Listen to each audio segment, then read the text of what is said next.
The government will press ahead with its voting law changes, despite the Attorney-General saying it goes against the Bill of Rights. In a report, Judith Collins has sharply criticised the proposed changes, saying they would deprive more than 100,000... Lordy, lordy. If Judith Collins is criticising it, how low do you have to go, Luxon? Honestly. It's a spill. She's going to roll right them. to vote. Demelza Leslie reports. Doubling down, the Prime Minister Christopher Luxon says the voting law changes will be going ahead. It's not unreasonable to ask people to be enrolled 13 days before election day, as you have said. Let me say this right from the start.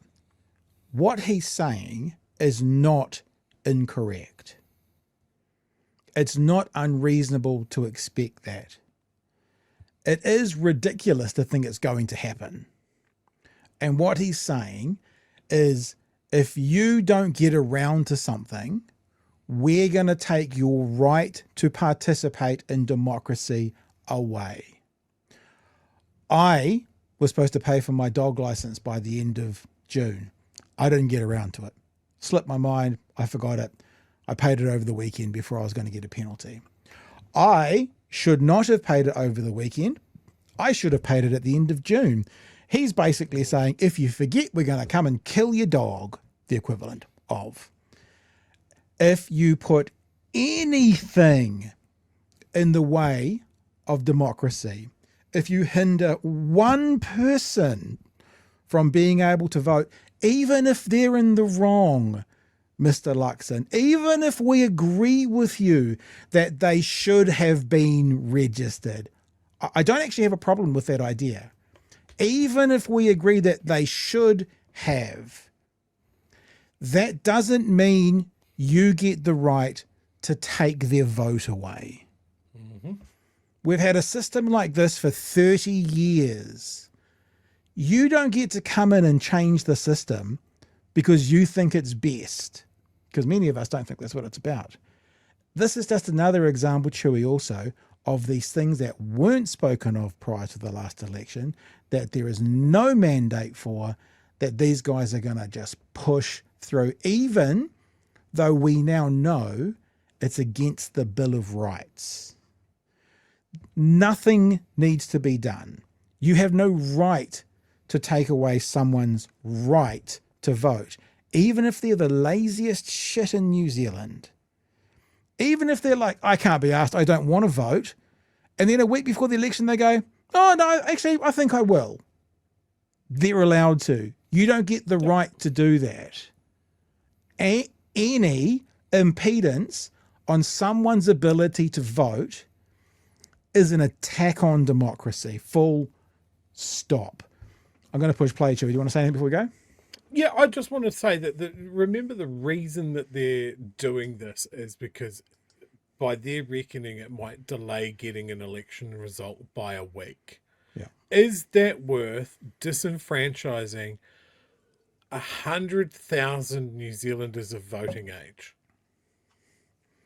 Well, funnily enough, Chewie, that's what I was talking to the Electoral Commission about today. So we'll get into a bit more of that as well.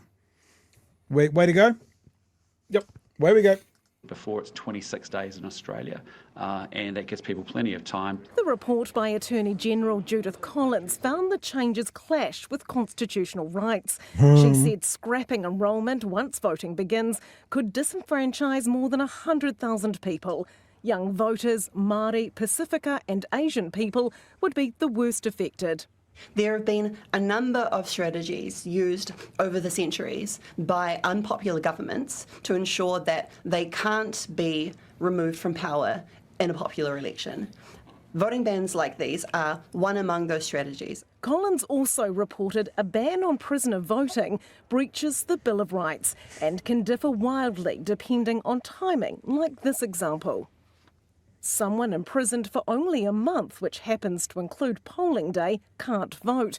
Yet a murderer paroled weeks before the election could vote. I suspect if it was people in prison for life or longer than 10 years, the courts and the Attorney General might say that was a reasonable limit.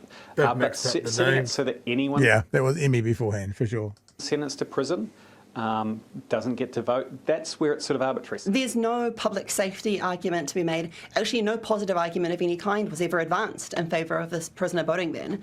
It was conceived arbitrarily and passed arbitrarily. Nobody has ever tried to present a justification for it, other than that the government thinks this will play well with their base. The Prime Minister says the electoral system has been unsustainable and denies he's playing to his base. No, I disagree completely. What we're doing is saying, we've acknowledged that we've got an electoral commission that usually would count a vote in 20 days. I just say to you, around the world, that's pretty slow. Judith Collins's report is not Who binding, cares? but it's likely to be considered as part of the Select Committee process.